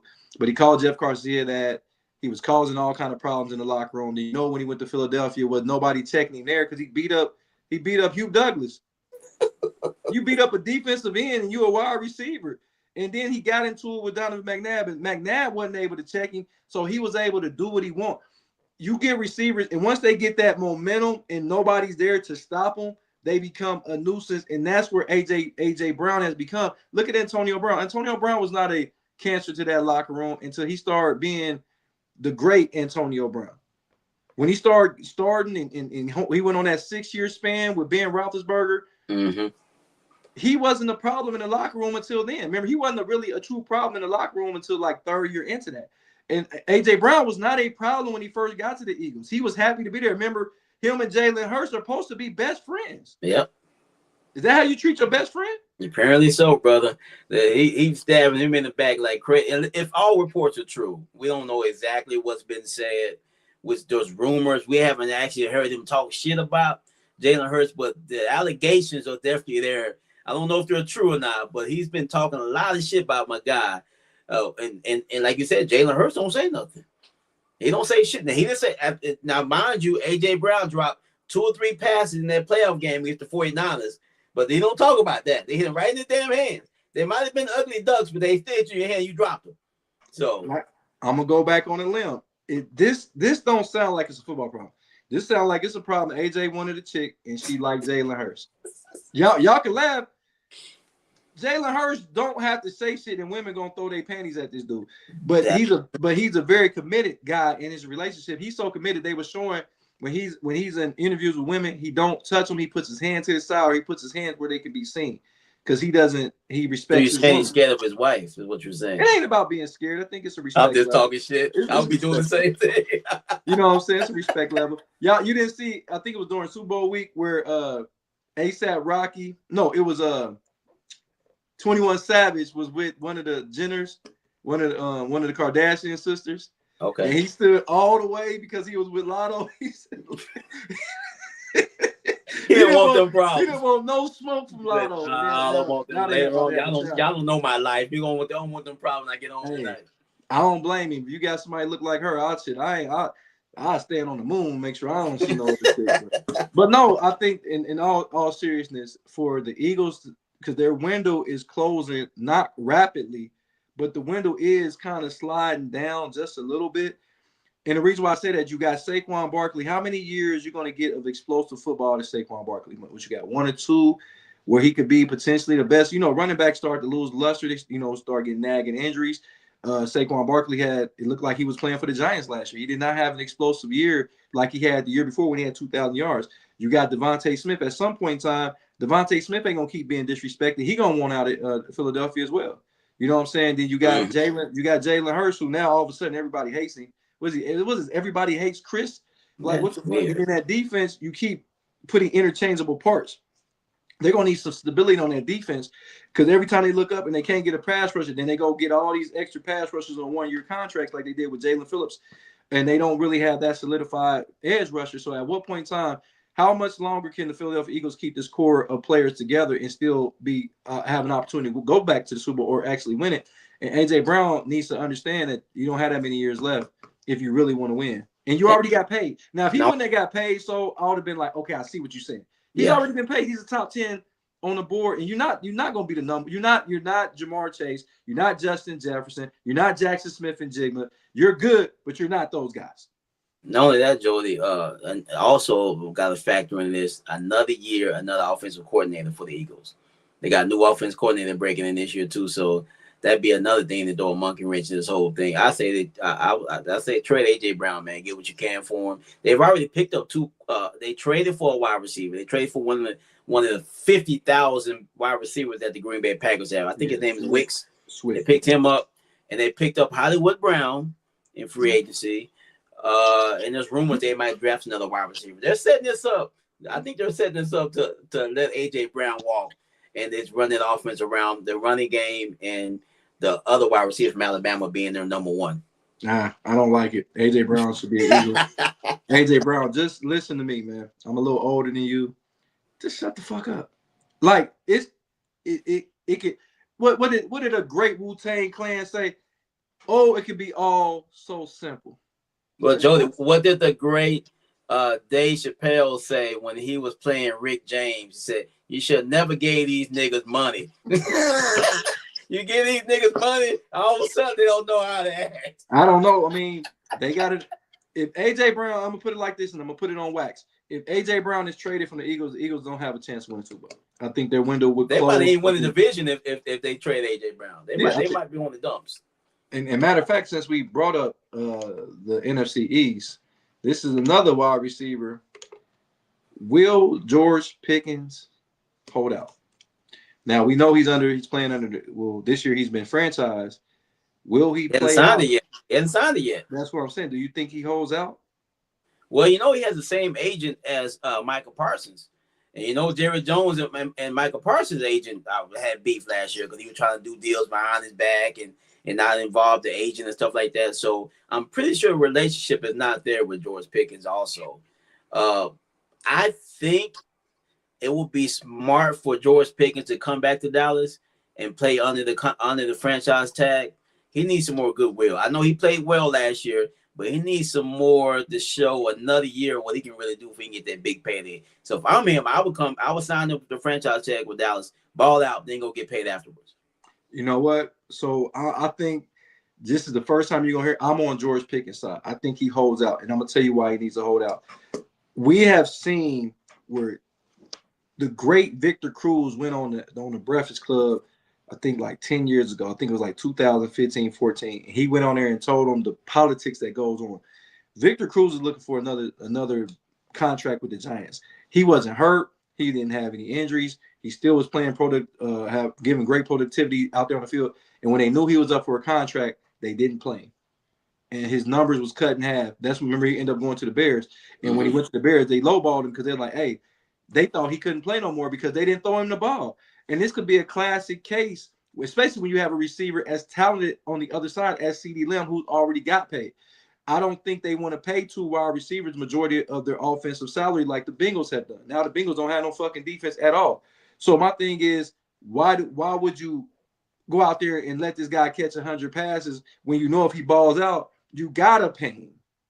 So if I'm George Pickens, I don't leave my career to a owner has been known to lowball arguably one of the best edge rushers in the league, and Michael Parsons. You let him walk. You let Tyron Smith, the tackle, you let him walk. You made it where Zach Martin said, fuck it, I don't even want to play football no more. Because you didn't, I don't know if it was a pay or maybe Zach Martin was just like, fuck it, I don't want to play football no more. And Zach Martin was arguably the best offensive lineman at the time when he played. You see that they gave him a boatload of money over to Dak Prescott, but they didn't want to pay any running backs. So what makes you think that they're going to go and do right by a guy in George Pickens who all they got to do is say he did some shit in the locker room and everybody's going to believe it? Well, Jody, think about this. Jerry Jones, well, we're all on borrowed time. Let's just put that out there. We don't know when our last breath is going to be. But Jerry Jones is not a young man. Jerry Jones thinking short time right now. He's thinking, we can bring George back, run this offense back, and win a Super Bowl. I don't have to sound like a Cowboy fan. They're thinking if we fix our defense and our offense did play like they did last year, we can win the fucking Super Bowl. So maybe George, he's thinking, look, man, I'm gonna pay you all the money you can right now. We'll worry about that contract extension after this year, after we win this damn Super Bowl. Maybe that's what Jerry Jones is thinking. So why not give George Pickens a 3-year deal for $100 million? Which makes him one of the highest paid receivers in the NFL because he'll be making over $33 million a year. Why not do that instead of having him play up under this franchise tag and then you not even signing the next year just because you think you're going to win the Super Bowl? I think that George, I'm not going to always say this, but I'm on George Pickens' side in this scenario. He needs to hold out. I'm glad he's starting his holdout or potentially right now instead of waiting until training camp. He's going to have to force Jerry Jones' hand to sign me long term. I need a long-term deal. And if I don't get a long-term deal, then I need some guaranteed money. And I'm talking about a whole bunch of that shit. Because you know, one trip, one fall, your career can be fucking over. And like I said, if Dak Prescott don't feel like throwing him the ball, or if somebody goes in there and say, hey, we're not throwing the ball to George Pickens, we're going to throw the ball 20 times a game to CeeDee Lamb, and we're going to develop this third wide receiver, because you can develop a third wide receiver in the offense when you got two dynamic number ones. Now the third wide receiver is getting single coverage, and all of a sudden he becomes a star, and George Pickens is left out in the cold. So, no, you need to pay me this year, man. But, Jolie, you got to think about this, man, as a team. You can't pay all your money into one position like that. And also, I know, but we know the Bengals don't make the smartest decisions. Come on now. Stephen Wonder can see they need some help in their front office. But all I'm saying is I think that what they need to do is you can't put all your eggs in one basket. And if George Pickens playing, he's playing a crazy game because I hate to say this, but Jerry Jones has a lot of pull in this league. He has a lot of pull. And if you decide you're going to sit out and not play football, you might not be playing football, if you know what I'm saying. Then trade me. Well, then trade me. Then trade me. That's a conversation. Right, that's a conversation that needs to be had because the draft is coming up. If you don't want to be in Dallas, let me know. I can trade you because all you getting, I'm guarantee you, his franchise tag gonna be about $40 million this year, bro. That's a lot of fucking money. That's 1 year. That's 1 year. I need long-term stability. $40 million after you done paid all your agents and all that bullshit you done went through, you walking away with 20 million. And if that's the last year, the way some of these athletes live, 20 million is not something they can go on. They need 100 million the way they be living. That's their fault, Jody. That's their fucking fault. Oh, real quick, Larry, we talked about the playing game tonight. I got the 76ers, so got the Magic, and we both got the Clippers in the Western Conference. But that was early on in the show. But I think in this situation, and big shout out to my man Larry. No, so listen, man, fuck all that. If you got to start being selfish at some point in time, and a lot of times with NFL players, now NBA and baseball players are a little different because they got guaranteed contract. But we get to saying that NFL players are greedy and selfish when they just trying to set themselves up. Because we know the NFL will cut your ass in a heartbeat, bro. The NFL don't give a fuck about you. I don't give a fuck how good you are. They will let your ass go. They let Brett Favre go and still had years of football left in him. They let Joe Montana, one of the greatest, arguably the greatest quarterback of all time, they let him walk. What makes you think they're not gonna work? They worried about George Pickens and his well-being. Only person gonna give a fuck about George Pickens is George Pickens. And a lot of people, because he had already made himself out to be a villain when he was looking at the TV during draft night and what he did when George, remember he pushed him, and I liked it because he pushed the Michigan Wolverine defender down. I remember that. You know, I love that. But George Pickens had already made himself out to be this villain because this is what the media portrayed. So my problem is this. That doesn't mean this man shouldn't have a livelihood or thinking rationally. Everybody wants to get paid. That was his 5th year, I believe, last year, right? Yeah, I believe so. So no, yeah, because this year will be his 5th year because he was a 2nd round pick, so they didn't get the 5th year option on him. So this year will be his 5th year, and they're trying to franchise him. No, you need to sign me long term, just like Jackson Smith and Jimmy just got signed long term. Yeah, but he don't have what's the word that people like to use? Cachet. He don't have the cachet. My man just won the Super Bowl. Everyone loves him there. George Pickens, like you said, Jody, people kind of look at this guy like a bad guy. He quits on his team sometimes and things of that nature. He don't, you know what, they bring all that shit up during negotiations.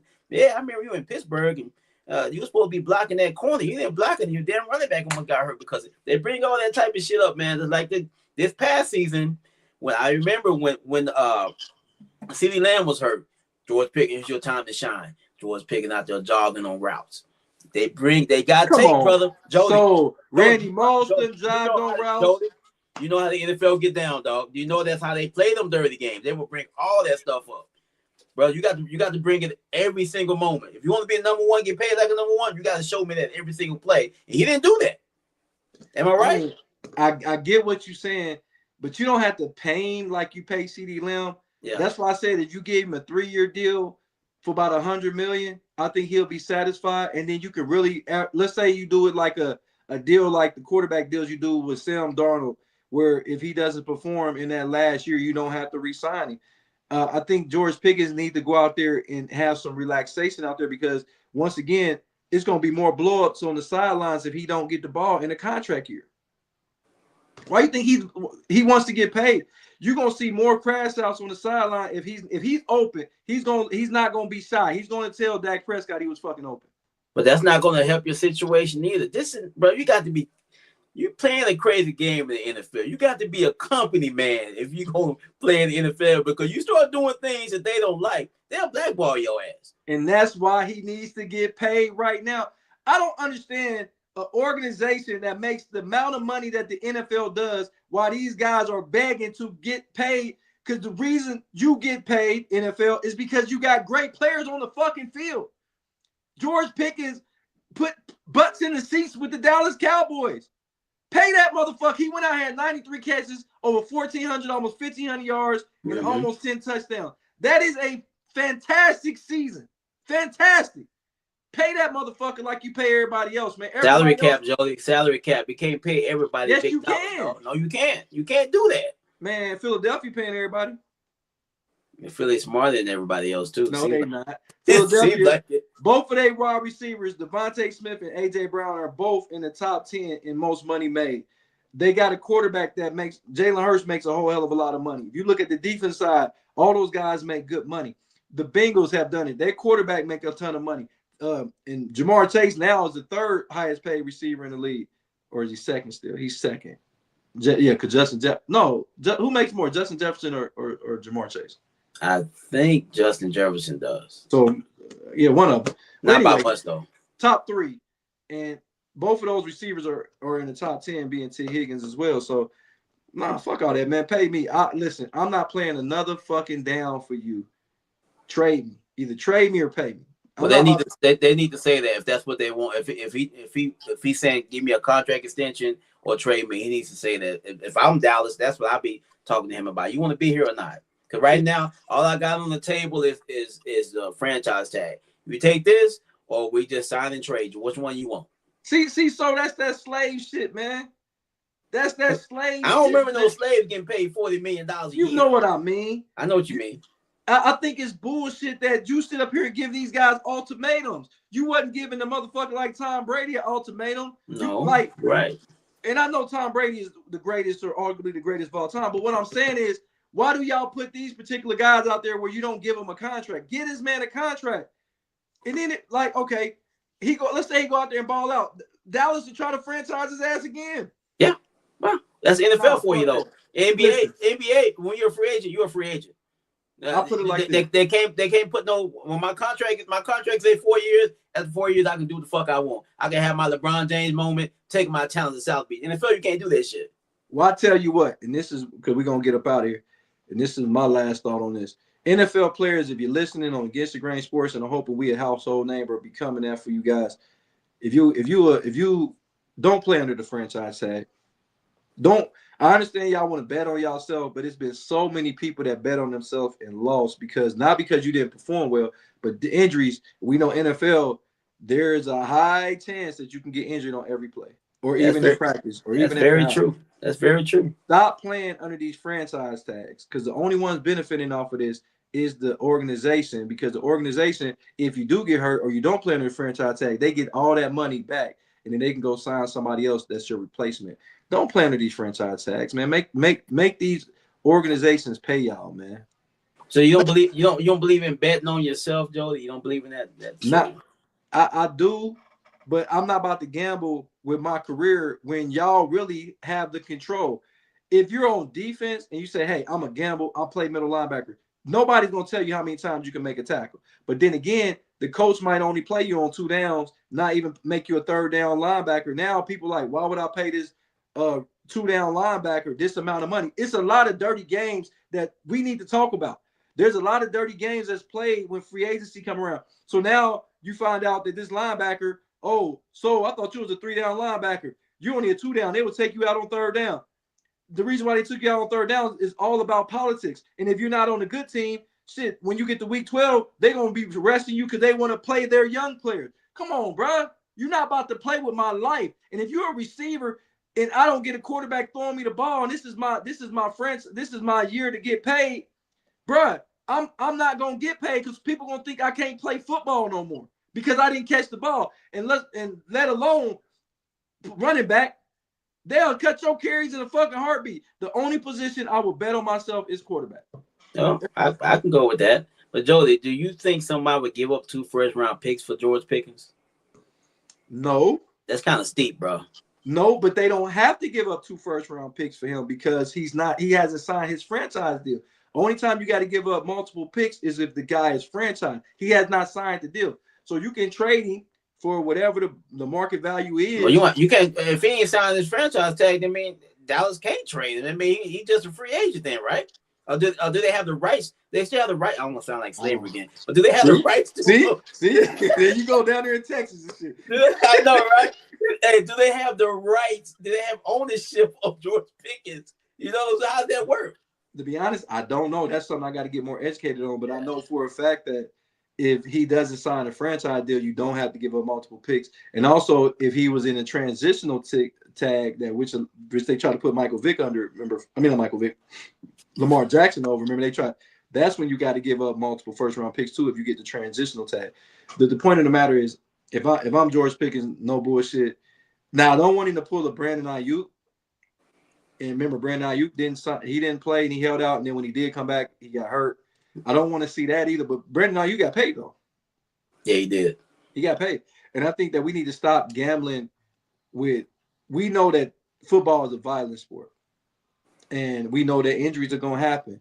So these NFL executives know that injuries happen, and I think no disrespect, and I'm not saying they do this, but I think they bank on injuries, so they won't have to pay particular players. I agree. I know they don't want to hear that shit. Jody, you don't know, you want in the NFL. That's cool. But I see how y'all move. And anybody that been watching the game see how y'all move. And that's why y'all try to keep a lot of these players quiet that lead the game, because you don't want them telling the real story. You know what I'm saying? They don't want these guys get out here and telling the real story about shit. And they try to silence those guys. That's why when Victor Cruz got on the Breakfast Club, you see it was on the Breakfast Club. It wasn't on ESPN when he said it. Yeah. He knew where to say that. Oh yeah. But George Pickens, hold out until you get paid. And any other player, if you're not a quarterback, don't bet on yourself. And I'm not saying you ain't a great player. Just don't bet on yourself, man. Look at that. What's that NBA player that played for almost 100 teams? What's the dude? He got the little street. He from France or Germany. Oh yeah, German dude. What's his name? Point guard, right? Yeah. Remember they was gonna sign him. I think the Lakers was gonna sign him to a mega deal. And he said, "Nah, I'm gonna bet on myself." Now this nigga done played for like 10 other teams. Nah, man, I ain't about to do all that, man. And Dennis Schroeder. Dennis Schroeder. Yeah. Only team I'm going. Only player. Only position. I like. Is all actuality is the quarterback. That's the only one, because the quarterback is always going to have a ball in his hand. To be productive, you got to have it in your hand if you want to, distribute it in the right direction. And that's the only one. Gotta have ball control in the world, baby. Gotta have that ball control. Just imagine if Micah Parsons would have bet on himself and played for the Dallas Cowboys and tore his knee up in a Cowboy uniform. I don't know. Jerry Jones might have still paid him. But do you understand what I'm getting at? I see what you're saying. Jerry Jones has drafted guys with torn up knee ligaments in the second and third round, so he might still pay old Micah. No doubt. Kathy said they do not bank on injuries because of the insurance. Look at Watson; he is going to be getting $42 million because of his injury. That ain't because of his injury. That's because he signed a guaranteed deal. That ain't got nothing to do with his injury. It don't matter what Deshaun Watson would have did. He was going to get paid regardless, and that's why everybody was so butthurt when he signed this contract, which I don't have a problem. Whether you're a bust or a boom, I don't have a problem with NFL players getting guaranteed contracts. I think the NFL players should get guaranteed contracts. I think out of all sports, why is the NFL, who has the most amount of injuries, like I think some of the other sports like baseball, where some guys just stick around for a long ass time, these guys are playing 20 and 25 years and ain't hitting over 250. I think if they start giving NFL players more guaranteed contracts, maybe their money would go down. If we're gonna give you more guaranteed money, or maybe the years will go down instead of a 4 or 5 year deal. Maybe you only get a 2 or 3 year deal. Maybe because there's so many players you have to pay. I can't pay everybody 5-year deals worth so much money. I got 50, 60 players I got to pay. So let me ask this question before we got it. What would you rather have, a higher salary where at the end of, let's say you're not performing well or you get injured, you don't get paid the back part of your salary, or would you want a guaranteed contract where you make a little bit less? So let's say you signed a 5 year, let's say 5 years, $120 million, but you can get hurt your last 2 years, you don't get it, or you get a 3 year, $50 million guaranteed. I want the most money. Whatever's going to give me the most money. I probably the more guaranteed money. I'll probably take that because, like you said, because you never know. From your next play could be your last play in the NFL. So I would probably go the one with the most guaranteed money. I'm going guaranteed money all the time. Ain't nothing like having guaranteed money. And I know everybody, I'm gonna bet on myself. Yeah, that's good if it's a movie, motherfucker. This ain't Blind Side or this ain't y'all motherfuckers Remember the thinking Titans? yeah, y'all think this shit is a movie. I'm gonna bet on myself. Oh, your dumb ass gonna be unemployed by trying to bet on yourself, man. Especially when you got a whole bunch of things stacked against you when you bet on yourself. And like I said, the only one that's don't have that issue is if you play quarterback. That's why Kirk Cousins said, "I'm a bet on myself." Yeah, he be hitting the Powerball every damn year, don't he? Yeah, and I'm like, but if you're a receiver, George Pickens make them pay you. And that's all we make them pay you. Cowboys got the bread. It ain't like they ain't got the bread shit. They ain't pay Michael Parsons. So they got some money left over. Y'all motherfuckers didn't even pay Michael Parsons. And then you kind of was rejoicing when he got hurt. That's some bullshit. Yeah, that's fans. Sometimes Talk about look, see that's why we shouldn't have signed him. You sound fucking ridiculous, man. But nevertheless, man, great show, my guy. Oh yeah. We'll be back. I believe we won't be back till Saturday morning. Saturday morning, we'll be back. I told you we're going to have Faison Love. He's going to be live next week. I'll give you the exact day. He's going to be here live. But if you got a final thought, let me hear it. Final thought, Jody. WNBA, they ended their little so-called lockout. They got a new and the girls getting paid. They're getting paid. Now they got players that are getting paid over $1 million, which is good. This is the 30th year of their 30 season in the WNBA. But there's an issue, man. Paige Becker from the Dallas Wings and her girlfriend, Ozzy Fudd. Am I saying that right? AZ Fudd. AZ Fudd. They're both #1 picks. Both got drafted by Dallas Wings, and they're dating each other. I think, Jody, this could be a problem. You know, at some companies, you can't even date your coworker. Mm-hmm. But in the WNBA, you're allowed to date your player on the roster. What happens if they break up? Are you going to trade one of them? Do you want to? That's like saying you and your wife break up, but y'all still work together. You got to drive to work with her every day, but y'all hate each other. You know what I'm saying? I think they're playing with fire. I love the WNBA. I wish them nothing but success. But this right here can create a lot of issues on the court and off the court, actually. Definitely. Kathy said, "Great show, have fun." Always, Kathy, come on back. We'll be back Saturday morning. But good stuff. So, my final thought: NBA, if you're listening. So y'all said it was a 65-game rule, right? Now, you had a guy in Bruce Brown that played all 82 games, but he did not satisfy the minutes necessary for him to win any postseason award. NBA, what are we doing here? You can't say, okay, you need to play 65 games, and then once again, this is a situation where the NBA changed the rules during the game. I think they changed this rule at halftime. Wasn't nobody worried about no minutes. Y'all didn't say how many minutes these kids got to play. Y'all said how many games they have to play. So now it's minutes. So guess what? The Joker is now eligible for postseason awards. Wemby, who played less minutes than Luka Doncic, and it was another. I know Luka Doncic for sure that's not eligible for postseason awards. He played less minutes than Luka Doncic, but he's eligible for postseason awards, and Luka Doncic is not. What the fuck is going on with the NBA? Like, where's the rule book at? Because this is complete and utter bullshit. You don't reward Bruce Brown for playing 82 games when we've been complaining about a player playing 82 games. Now he finally plays 82 games. Not saying he was going to win MVP or anything like that, but the fact that he's not even eligible is a bunch of bullshit because he didn't play the satisfying minutes. He's not a starter. He's not a starter. NBA, once again, man, I'm confused. I don't even know what to say. Y'all changed more rules than the Constitution. God damn, boy, y'all be changing some shit for no fucking reason, man. Hey, Joe, who's the guy that plays for the? We just brought him up. We got his name confused. Somebody Bridges played. He has not missed a game since high school. Yeah, he plays all these games. So the last game of the regular season, they put him in for 17 seconds just to say he played. I mean, what was that? Did you see that though? Yeah. So now it's a minutes thing. I never heard it being minutes. They said 65 games.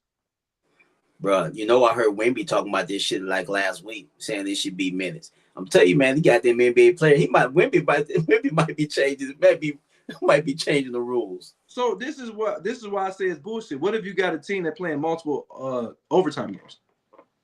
Yeah. So they got an opportunity to make more. That's like working overtime at your job. This person getting overtime, but you not. That's not fair. No, it's not. It's not. You like, hold on. I got seniority. Why ain't I getting overtime? And you got a lot of teams that play a lot of overtime games, or you got teams that play a lot of close games, so they got to keep their starters in the game. Think about it. SGA didn't play no fourth quarter the first fucking 2 months of the season. No, he didn't, because they were so damn good. They didn't have to play. NBA, man, for real. NBA, you need to fix that shit, man. Yeah, I know. Fix that shit quick. They need to do something about that.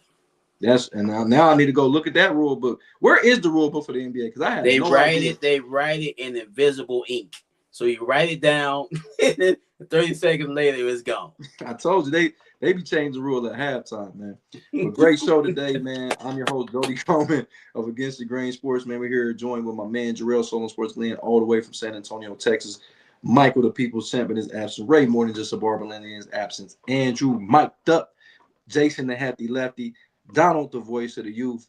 And we can't do none of this without JK and the chef cooking it up in the kitchen. Stay tuned. We got some big things happening. Pause. Don't you say big things coming. So big things happening. It's okay. Hey, real quick. Ray got the gavel on your ass. Hey, real quick, man.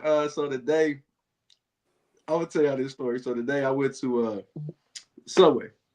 So when I went to Subway, I talked to one of my friends. So it was a guy in the back of the line. It got packed in there.